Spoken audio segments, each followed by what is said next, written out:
Olá, então vamos começar a nossa 12ª aula. Dessa vez nós vamos falar sobre o Japão, mas no momento da chegada dos portugueses, dos europeus, mas na figura dos portugueses, que são os primeiros europeus a chegarem no Japão, né? A gente tentou fazer um resumo bem resumido desse período e um resumo ainda mais resumido do período seguinte, porque de fato eu tenho que guardar 3 aulas, para pelo menos 3 aulas, é, para a China, né? Porque a China é complexa também, né? Então eu vou tentar ser o mais ampla possível na aula de hoje sobre o Japão, para depois a gente poder se dedicar umas 4 aulas, a aula 13, 14, 15, 16, para China. É verdade que na quarta-feira, se vocês acharem que precisa de mais uma aula sobre o Japão, a gente negocia e reformula o plano da China, tá bem? Mas por enquanto, vamos ver se hoje a gente consegue dar conta, né? Bom, como vocês lembram, na aula passada a gente estava falando, a gente fez uma viagem louca no tempo, né, para ver um pouco a história do Japão. O Flávio até ficou chateado, porque às vezes eu resumi demais algumas coisas, né? Mas é aquela coisa da opção, né? Então a gente chegou aqui nesse período, que é o período do Sengoku. Eu não sei japonês, portanto, se eu estiver falando errado, vocês me desculpem. Que vai de 1467 a 1603. Esse período ele é o resultado, né, daquele processo que a gente estava discutindo lá na aula passada, da alternância do poder, né, de shoguns e de imperadores, essa disputa pelo poder, né, que a gente vai ver se desdobrando ao longo dos séculos 12, 13, por aí, até o 15, né? E finalmente, então, desemboca numa uma crise política muito grave que vai resultar numa guerra civil, né? É uma luta intestina no Japão, violenta, entre esses daimyos, esses senhores de terra, esses grandes chefes de clãs no Japão. E é nesse contexto, especialmente nesse contexto do século XVI, caminhando para o século XVII, que é quando a Guerra Civil se dramatiza, digamos assim, né? Chegam os portugueses à ilha, né? E na segunda metade do século XVI, a gente vai ver um processo complexo de unificação do Japão a partir de 3 figuras muito importantes que a gente vai falar daqui a pouco. Não agora imediatamente, mas daqui a pouco a gente vai ver um por um. Que são o Oda Nobunaga, o Toyotomi Hideyoshi e o Tokugawa Ieyasu. Tá? Essas 3 figuras são fundamentais e elas vão estar intestinamente também envolvidas com os próprios jesuítas, como a gente vai. Os jesuítas, os cristãos, os portugueses, os franciscanos, depois que vão chegar, agostinianos, ou seja, as ordens religiosas europeias que vão chegar também no Japão, lá para o final do século XVI, e que vão fazer uma série de disputas muito tensas nessa região. Tá? Vamos primeiro falar dos primeiros portugueses. Né? Os primeiros portugueses, a gente tem notícias muito inseguras sobre os primeiros portugueses que chegaram no Japão. Né? Existem alguns relatos que falam de 3 mercadores que teriam saído da China e teriam parado sem querer numa das ilhas japonesas. Tem uma outra versão, que é a versão de fontes japonesas, de que os piratas, né, japoneses que atuavam ali no Mar do Japão teriam trazido esses portugueses para o Japão, numa região que eles frequentavam, um, uns piratas bastante poderosos da região, que fustigavam as costas chinesas. Os chineses tinham horror aos japoneses por conta dessa prática de pirataria, especialmente no Mar do Japão, né? E ainda o relato do Fernão Mendes Pinto, que é essa figura aqui que eu fui buscar a imagem dele para vocês conhecerem o sujeito, esse sujeito aqui, né? Autor desse livro, Peregrinação, né? E nesse livro ele conta que, na verdade, ele e mais alguns portugueses também seriam os que verdadeiramente chegaram primeiro no Japão. Então a gente tem umas datas muito inseguras em relação a essa chegada. Pode ser 1541, 1542 ou 1543. Não dá para ter certeza, bater o martelo em qual ano. A gente vai ver vários livros que a gente estudou para dar aula. Cada um faz uma espécie de escolha, né? Mas, ou seja, meados do século XVI, no início da década de 40 do século XVI, você tem a presença portuguesa chegando no Japão, através da figura de mercadores, de comerciantes portugueses, associados ou não a piratas, não temos certeza, né? Se bem que esse relato dos piratas parece ser bem forte, porque é uma fonte bastante interessante, porque é uma fonte japonesa. Mas, de qualquer forma, não dá para a gente ter certeza. O que dá para a gente ter certeza nessa história toda é que a chegada dos portugueses no Japão trouxe uma coisa que qualquer uma das fontes, qualquer uma dessas histórias que eu estou contando da chegada dos portugueses, vai falar a mesma coisa. Então a gente pode dizer, com certeza, isso a gente pode dizer que aconteceu. Houve um verdadeiro fascínio por parte dos japoneses em relação às armas de fogo que os portugueses mostravam que tinham e que comercializavam, né? Então, esse é um dado que a gente pode ter certeza, né? As armas de fogo que estavam associadas aos mercadores portugueses que chegaram ao Japão, né, causaram um enorme interesse, especialmente por aqueles daimyos, aqueles senhores de terra que estavam em meio a uma disputa política, uma guerra civil. Portanto, a percepção de que a arma de fogo podia ser muito importante nessas disputas foi logo percebida, né? Num primeiro momento, eles até acharam que, quando eles tentaram começar a usar armas de fogo no campo de batalha, eles acharam que não valia muito a pena.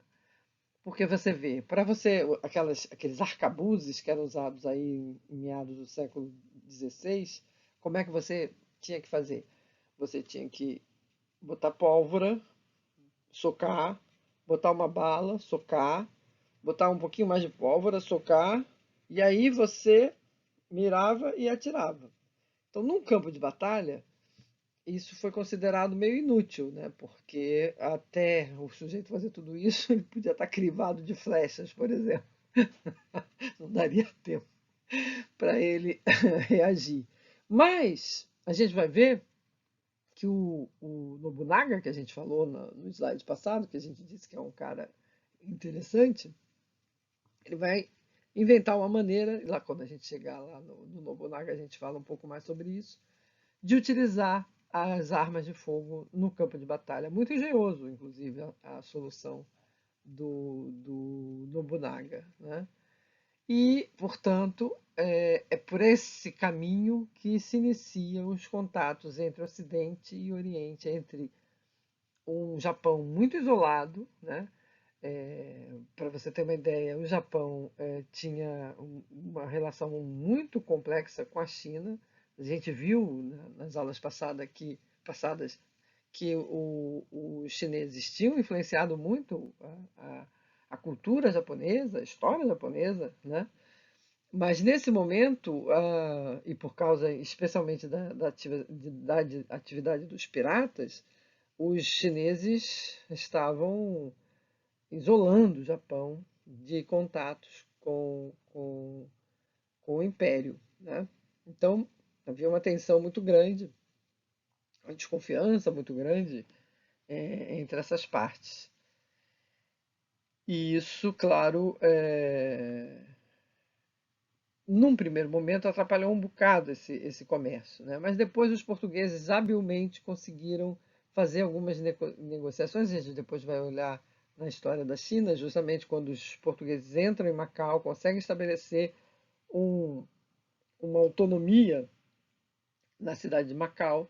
E de Macau, os portugueses vão estabelecer um contato comercial frequente, pelo menos uma vez por ano, com o Japão, que era muito interessante para a China, como a gente vai ver também, tá? Mas que a China aproveitou a fachada dos portugueses para fazer esse jogo de chegar a algumas coisas que interessavam a China lá no Japão. Por outro lado, uma outra chegada que a gente tem que chamar a atenção é a chegada dos missionários, especialmente do jesuíta Francisco Xavier, que ele vai chegar no Japão em 1549, na cidade de Kagoshima, né? E a partir da presença de Xavier, aqui tem aqui uma imagem do Xavier, uma, uma lança de martírio, né? Apesar de ele ter morrido de morte natural, tentando entrar na, na China, né? E aqui uns dizeres em caracteres orientais, né? É uma imagem muito interessante de época sobre o Francisco Xavier. E, a partir daí, os jesuítas desenvolveram um projeto missionário e ele obteve apoio de vários daimyos. Eles conseguiram, inclusive, a conversão de alguns, né, que se tornaram cristãos, justamente por causa dessa percepção de que era interessante tê-los como aliados, os portugueses e os cristãos, uma vez que havia essa vantagem técnica, né, das armas de fogo, né? Aqui, só para a gente, eu vou mostrar para você no próximo slide, só para a gente ver um pouco da peregrinação do nosso amigo Francis Xavier. É muito impressionante, né? Ele sai de Lisboa, ele tinha já saído de Roma, né? Já tinha feito a viagem um pouquinho mais longa. Mas, de qualquer forma, ele sai de Lisboa para a Índia, né? Goa, e sai em 41, chega em 42, né? Fica aqui, viaja muito pela região sul da Península Indostânica. Depois ele vai para várias outras regiões dos domínios portugueses, né? Do Malaca e essas regiões todas aqui da Indonésia. Chega nas Molucas, né? E depois houve vários relatos, segundo alguns, inclusive do Fernão Mendes Pinto, sobre o Japão, se interessa muito pelo Japão e vai, então, e chega lá em 1549, 1551, ele volta para Goa, tá? E depois ele tenta novamente entrar, volta novamente para a região do Extremo Oriente e tenta entrar no Japão, mas aí, na China, perdão. Mas aí ele morre aqui, nessa tentativa em 1552. Ele fica doente e ele é deixado numa ilha clandestina, né, porque não podia entrar na China, os estrangeiros não podiam entrar na China. Então ele tem esse interesse, mas aí os comerciantes deixam ele numa ilha lá, esperando que algum chinês pegasse e levasse para a China. Só que isso era uma pena de morte, não só do chinês que fizesse isso, mas de toda a família dele. Então, houve assim, uma certa hesitação. O padre ficou lá muito tempo, acabou ficando doente, teve umas febres, né, e acabou falecendo. Depois, o corpo dele é enterrado em San Juan. depois é levado para Malaca e de Malaca ele é levado para Goa, onde ele está até hoje, o corpo de Francis Xavier, como eu falei para vocês, né? O corpo, inclusive, ele continua inteiro, né? Quer dizer, com aquelas ressalvas que eu falei para vocês de perder um pé, um dedo, aquelas coisas que fizeram com o pobre homem. Bom, isso é só para a gente ter uma ideia dessa ação missionária do Francis Xavier, e não é à toa que ele é conhecido como o apóstolo das missões. É um cara fantástico do ponto de vista desse do espalhar, né, da fé católica. E quando ele chegou no Japão, ele ficou muito entusiasmado, porque ele achou os japoneses muito organizados, muito corretos, né? Mas houve uma série de confusões nesses primeiros contatos, porque os jesuítas usavam só aquela roupinha preta, muito surrada das viagens que eles faziam, né? Então, quando eles procuravam os daimyus e tentaram, inclusive, falar com o imperador, etc., eles eram vistos, a princípio, como pessoas miseráveis, né? Então, não eram muito bem recebidos. Mas, com o tempo, o Xavier entendeu, né? E começou a se vestir mais chiquemente, ficou mais arrumadinho na presença desses caras e começou a ser aceito e a fazer as conversões. A conversão no Japão foi muito significativa, tanto que o Charles Boxer tem um livro que chama O Século de Ouro do Japão, do cristianismo no Japão. Ele acha que é uma, uma, um período, não chega a ser um século, de fato, né? Na verdade, a gente vai ver. Antes disso, eles são expulsos, mas durante o século XVI, eles têm uma ação de conversão no Japão muito significativa, né? Lá no Japão, eles estavam disputando com uma série de correntes budistas, né? E o budismo era muito popular no Japão, e era com esses caras que os jesuítas tinham que disputar esses crentes, né? E também uma outra coisa que a gente falou para vocês na aula passada, aliás, na aula mesmo, né, na quarta-feira, que o Flávio nos perguntou, a gente falou também que a gente tinha tomado cuidado de não falar do shintoísmo, né? Porque, na verdade, o shintoísmo é como o hinduísmo, é muito difícil você definir como uma religião, né? Por quê? Primeiro, é uma coisa muito antiga e ela está muito relacionada a ritos, né? A práticas cotidianas do dia a dia das pessoas no Japão. E é muito antigo, né?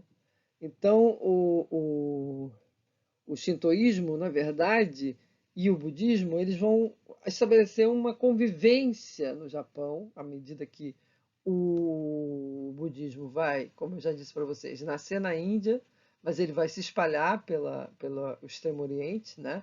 Ele vai se espalhar aqui para o sul e também para essa região da China, para a Coreia e para o Japão, né? São inclusive correntes diferentes. Essa corrente budista que vem para cá, para o sul e para a Tailândia, é diferente dessa corrente que vem para a China, para a Coreia, para o Japão. E no Japão, essas correntes budistas que chegaram no Japão, decorrentes dessa outra divisão inicial, elas vão estabelecer uma convivência, um secretismo, digamos assim, com o shintoísmo. E até hoje, um japonês, se você perguntar os estudos sobre religião no Japão, pergunta quantos por cento tem de budistas no Japão. Aí fala, sei lá, 70%. E aí pergunta, quantos por cento tem de shintoísta? 70%, ou seja, é, os caras que se dizem budistas também se dizem shintoístas, né? Então, na cabeça deles, inclusive, tem uma certa divisão de tarefas, digamos assim. O budismo tem mais a ver com a questão da morte, né, que o shintoísmo não dá conta do pós-vida, né? E o shintoísmo mais dessa parte ritual e cotidiana, né?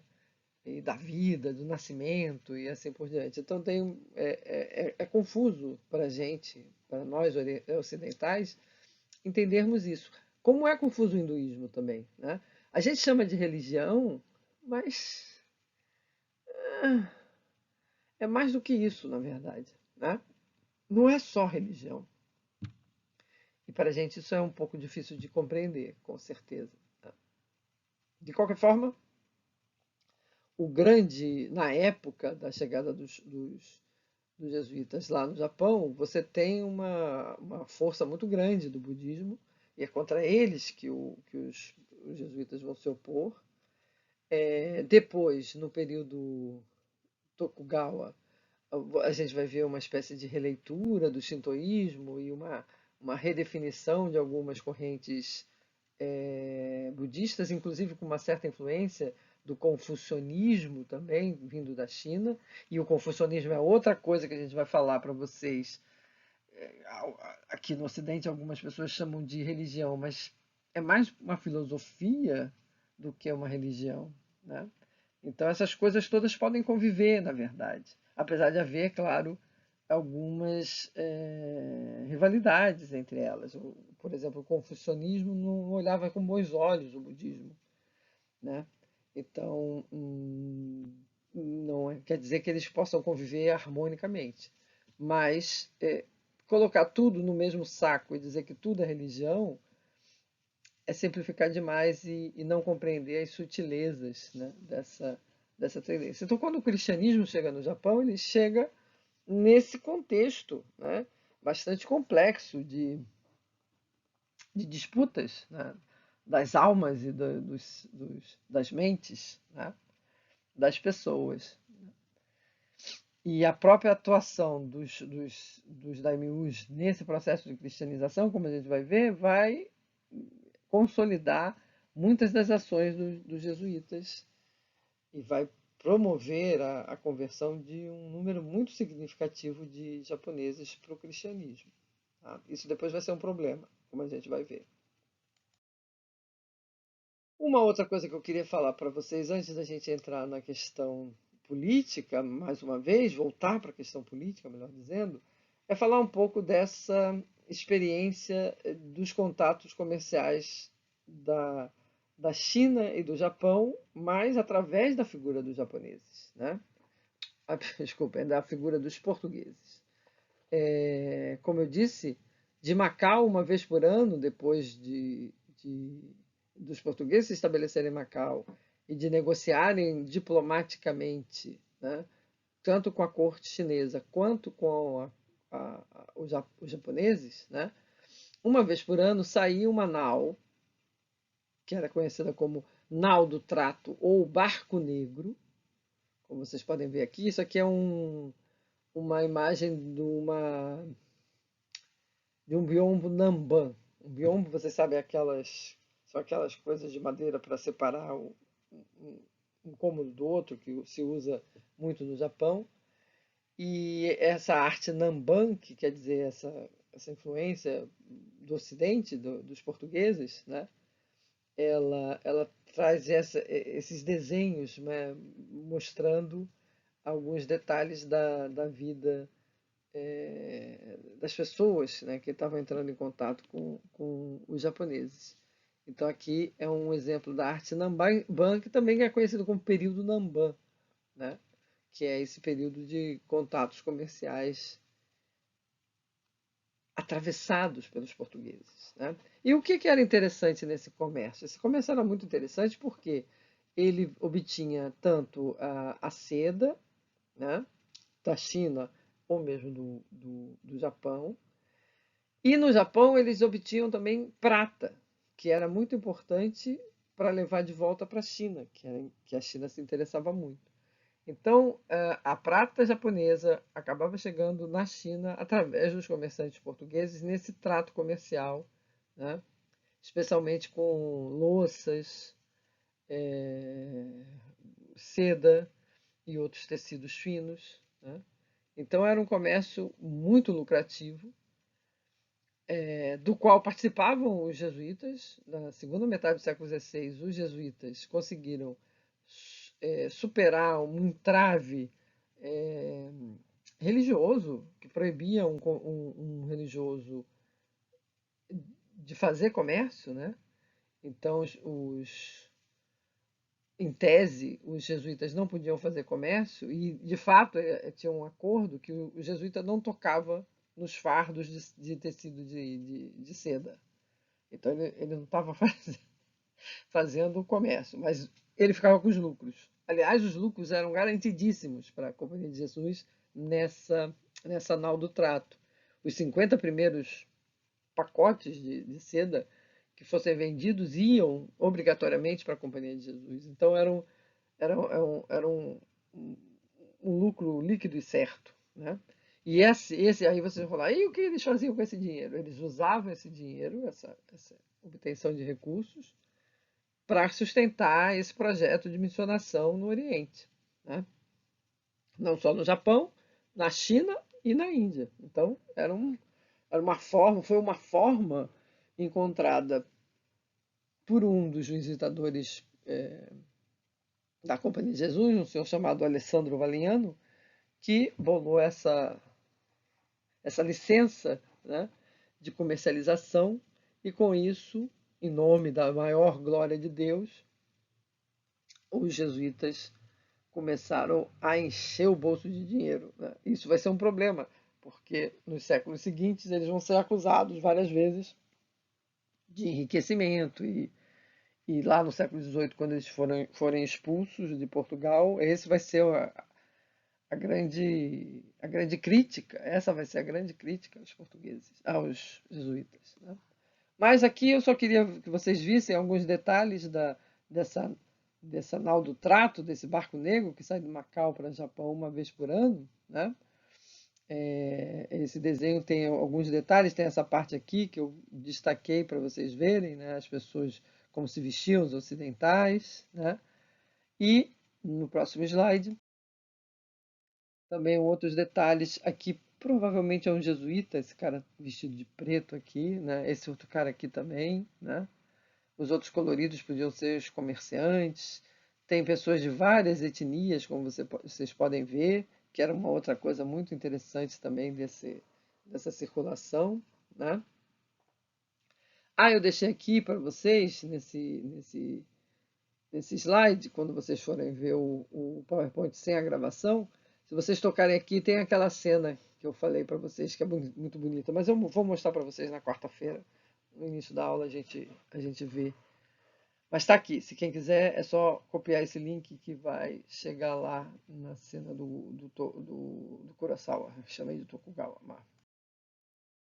Bem, então agora vamos voltar um pouquinho para a questão política, né?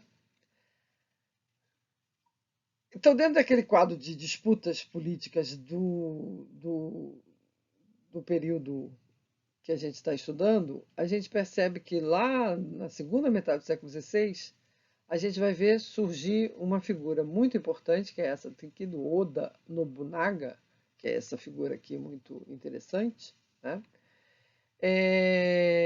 Que vai conseguir, através de várias vitórias contra os daimyos, os clãs adversários, ele vai conseguir, ele tinha um projeto de unificar o Japão, né? E ele vai conseguir, pelo menos na região central, estabelecer um domínio significativo. E, a partir desse domínio da região central do Japão, ele pretendia consolidar todo o Japão, né? Fazer a unificação de todo o Japão. Ele é uma figura muito interessante porque ele se converteu ao cristianismo, né? E era um entusiasta, como eu falei para vocês, das armas de fogo. Inclusive, ele, como eu prometi explicar, ele criou um sistema que eram de 4 linhas, né, de soldados, que um botava pólvora, outro botava bala, outro socava, o outro mirava e atirava, né? Então, na verdade, esses 4 soldados, eles combinados, né, e em fileiras, eles agiam de uma maneira no campo de batalha muito eficiente, né?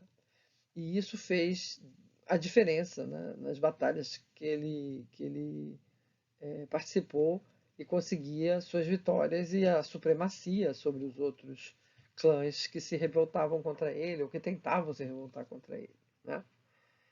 E como um convertido ao cristianismo, ele perseguiu algumas seitas budistas. É claro que não era porque ele era cristão que ele estava perseguindo essas seitas, eram questões mais, digamos, específicas de, de disputas antigas, inclusive familiares, ligadas a tradições familiares e a disputas econômicas e assim por diante.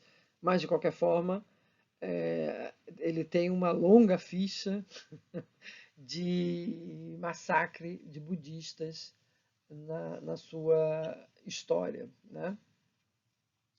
Em 1582, quando ele preparava a sua estratégia final de consolidação da unificação do Japão, ele foi traído por um dos seus generais. E aí há uma controvérsia, alguns dizem que ele se matou, fez o seppuku, né? Ou o harakiri, né? O gesto ritual de se matar. E ele. Ou há uma outra corrente que diz que não, que ele foi assassinado, na verdade, né? Teria sido assassinado por esse usurpador, esse general usurpador, que teria logo se autoproclamado, matou ou sugeriu que ele morresse, né? E teria se autoproclamado o Shogun, né? Mas ficou só alguns dias nessa função, porque logo vai se destacar uma outra figura, que é do Toyotomi Hideyoshi, que é esse senhor aqui, todo muito chique, né? Arrumadíssimo. O Hideyoshi era um dos generais do Nobunaga. E quando soube da morte, inclusive ele estava fazendo um cerco no momento da morte do Nobunaga, quando ele soube, ele suspendeu, conseguiu fazer um armistício, fazer uma paz com o nobre local, o clã local, e fez uma marcha forçada na direção onde estava, eu acho que eles estavam em Kyoto, para pegar o tal do general traidor, né? E de fato conseguiu, derrotou o general fugiu, mas acabou sendo morto pelos camponeses. E então aí sim o Hideyoshi assume a posição de domínio, é, e assume mais do que isso, assume o projeto de centralização e de unificação que era do Nobunaga. Só que o Hideyoshi ele tinha um bocado de mais, digamos assim, ambição, né?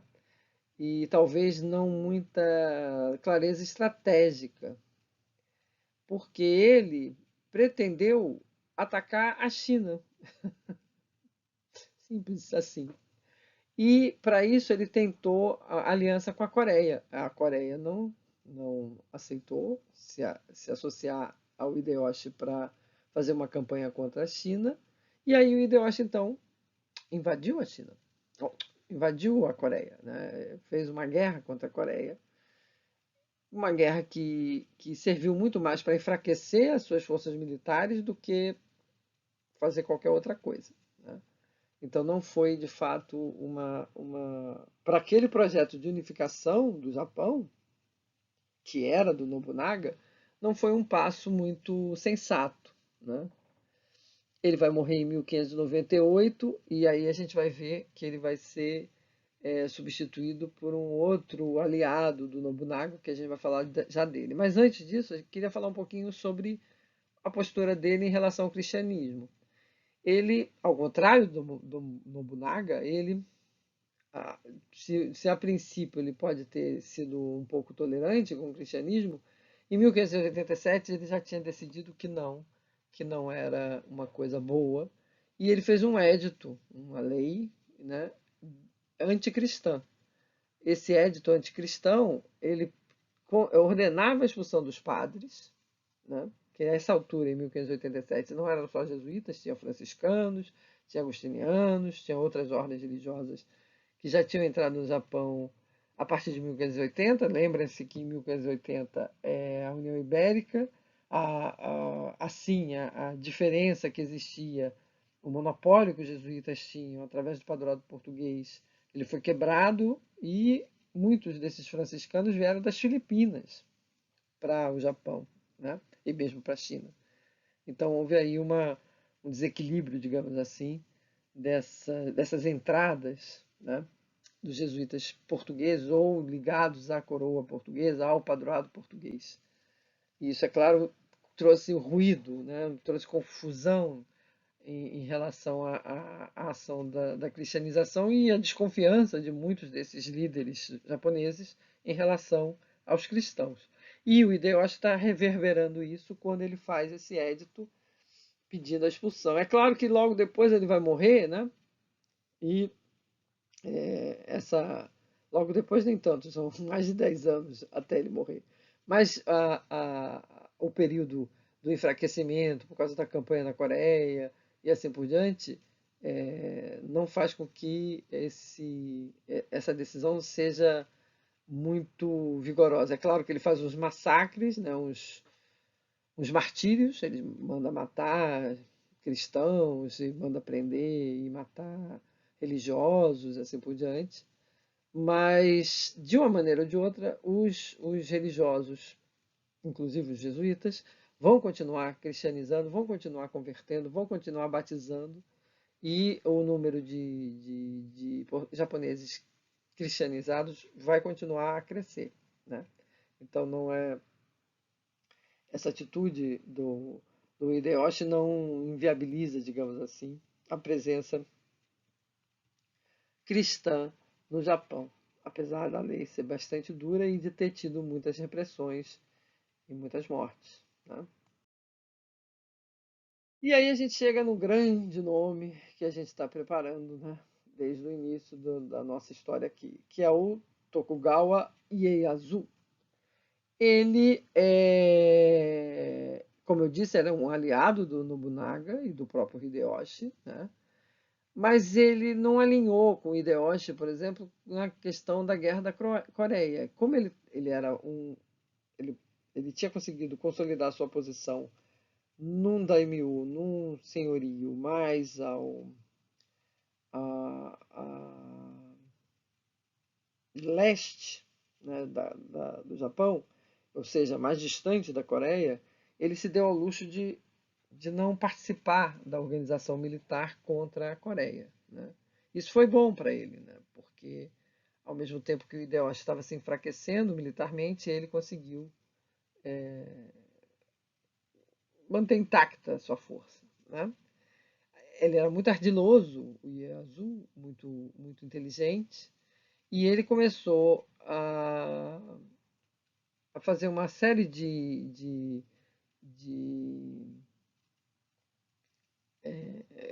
políticas de casamento, né, para consolidar sua posição entre vários daimyos, conseguiu o apoio de muitos daimyos, especialmente os daimyos do leste, e com isso ele estava se transformando numa figura central a partir da morte do Hideyoshi, né, como uma grande figura dessa configuração política central do Japão, né? Mas aí houve uma tentativa de uma espécie de golpe, ou como a gente pode dizer, uma conspiração contra ele, né? Por volta de 1600, 1599, mais ou menos. E os daimyos do oeste se organizaram, fizeram um exército contra o Tokugawa Ieyasu. Por sua vez, o Ieyasu vai pegar apoio dos daimyos do leste, vai fazer o exército do leste. Esses dois exércitos vão se pegar, né? Eu escrevi errado, é capital. Eu separei o L e ficou, a capital era lá. E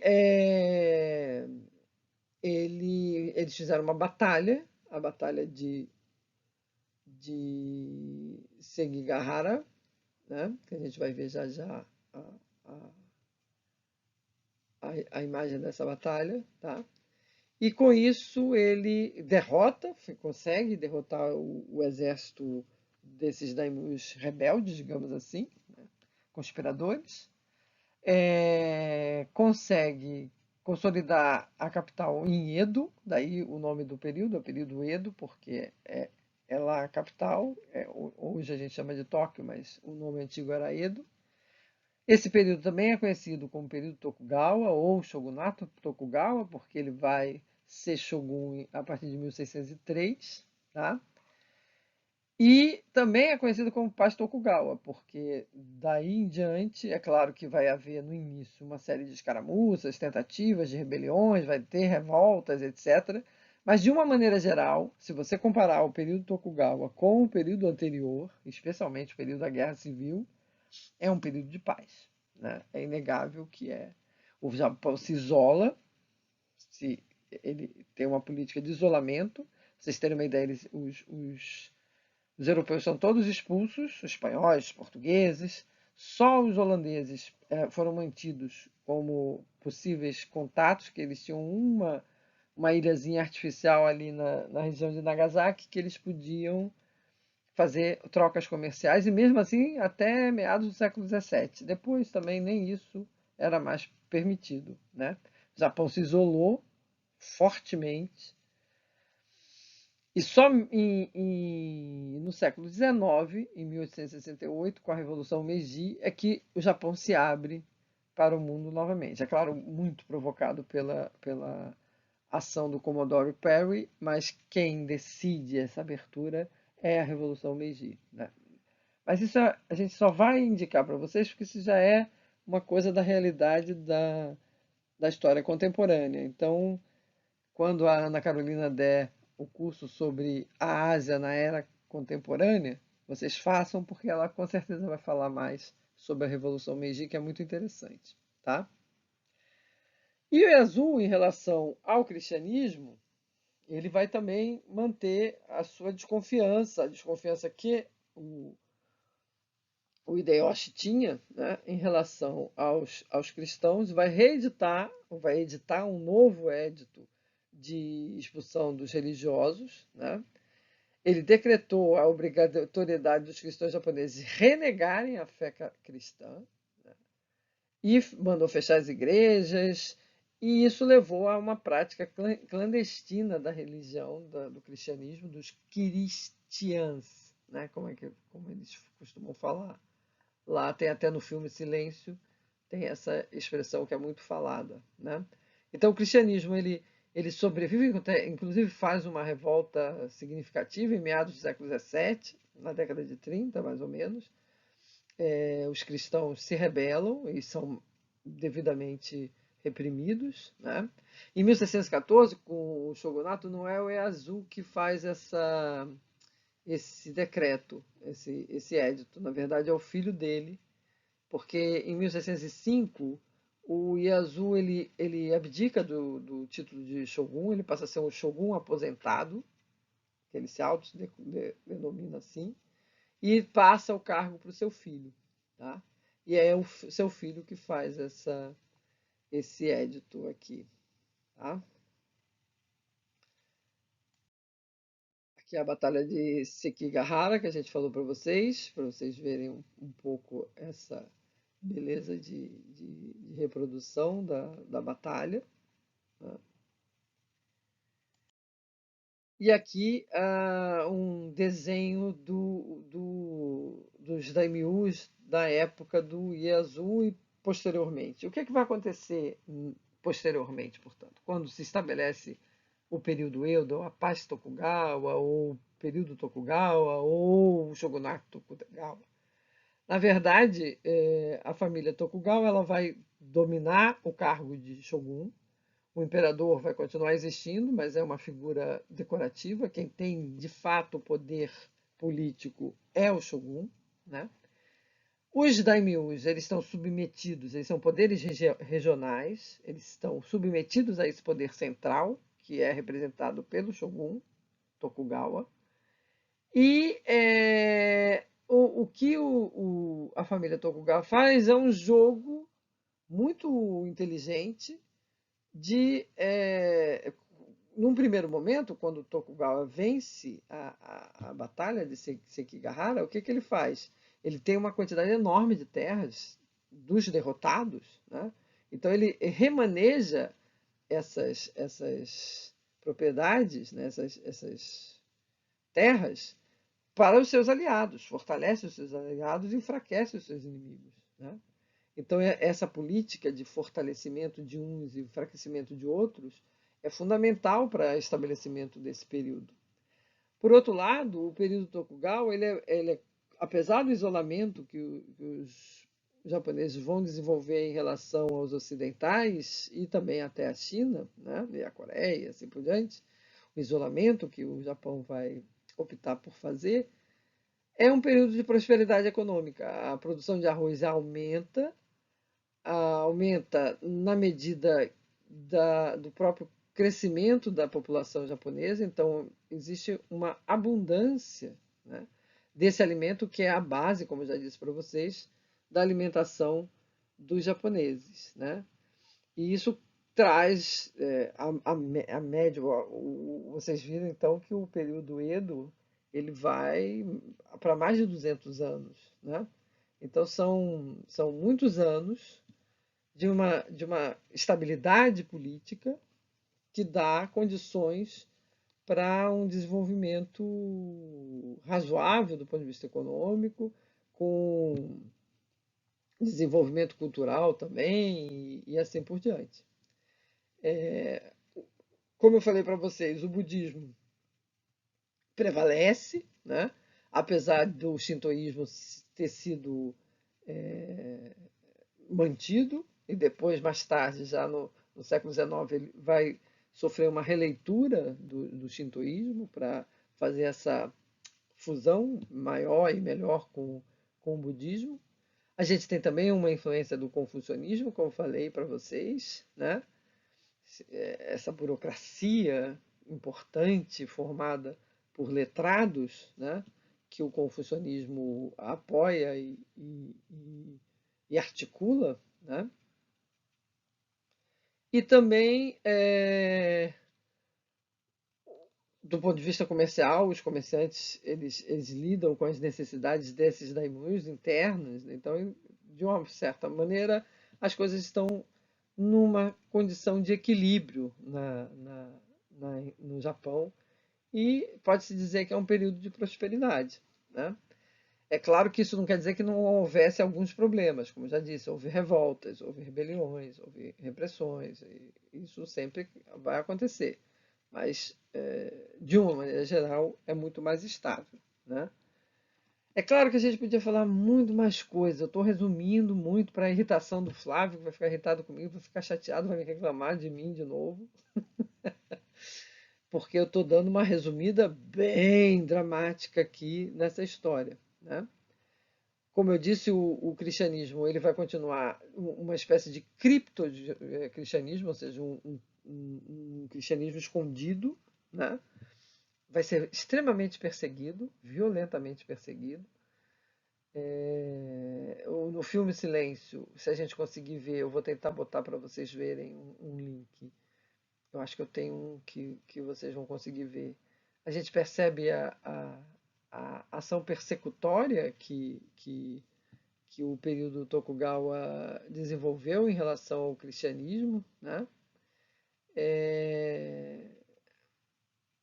num primeiro momento, o projeto de missionação no Japão foi visto como de grande sucesso, né, pelos próprios jesuítas e por muitos historiadores, mas se a gente for pensar no longo prazo, é muito dramática essa virada do século XVI para o século XVII para os cristãos, tanto os japoneses, que eram cristianizados, quanto para aqueles europeus cristãos que estavam ali fazendo algum tipo de trabalho de missionação.